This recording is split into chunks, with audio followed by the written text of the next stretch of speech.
ఇక్కడే అనంతపురం సెటిల్ అయిపోయినాము. మేము 10 ఏళ్ళ నుంచి రెడ్డి సంఘంలో పనిచేస్తూనే ఉన్నాము. ఇంకా దాని గురించి అది ఏదో అనే కారణాల వల్ల పార్టీ అది ఆ సంఘం వదిలేసుకొని సంఘం మనం నిర్ణయించుకున్నాము. రాయలసీమ సార్ మన వ్యక్తిగత అవసరం లేదు. మన రెడ్డి ఎక్కడున్నా కూడా మన రెడ్డి ఐక్యత కావాలో. మన పేద రెడ్లు ఉన్నారు, పెద్ద రెడ్లు ఉన్నారు, అందరి సమానంగా మనం ఏదో సంకల్పంతో చేయాలని చెప్పేసి మనం ఉచిత వివాహంగా ప్రారంభించాము. ముందు మామూలుగా అందుకే రెడ్డి సంఘం ఒకటే నడుపుతున్నాము. ఇప్పుడు మనం వివాహ పరిచయ వేదిక చేయాలని చెప్పేసి సంకల్పంతోనే మనం నిర్ణయించుకున్నాము.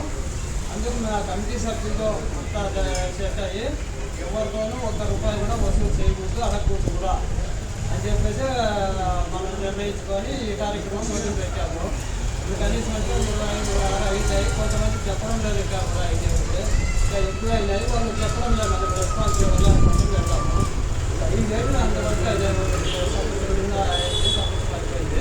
దాని గురించి మనం అందరం కూడా ఒకరికొకరు అడ్జస్ట్ అయ్యి మంచి సంబంధాలు వదులుకోకుండా ఏదో వాళ్ళకి మనకి తేడా ఉంటాయి. అంతా సమానంగా ఎవరు ఉండము. ఆశీర్వాదంలో ఎవరు కావాలంటే కావు, ఉద్యోగాల్లో ఎవరుగా ఉండాలంటే ఏవి కావు. ఏదో ఒకటి అడ్జస్ట్ కావాలా, అయితేనే ముందుకు పోయేదానికి అవకాశం ఉంటుంది.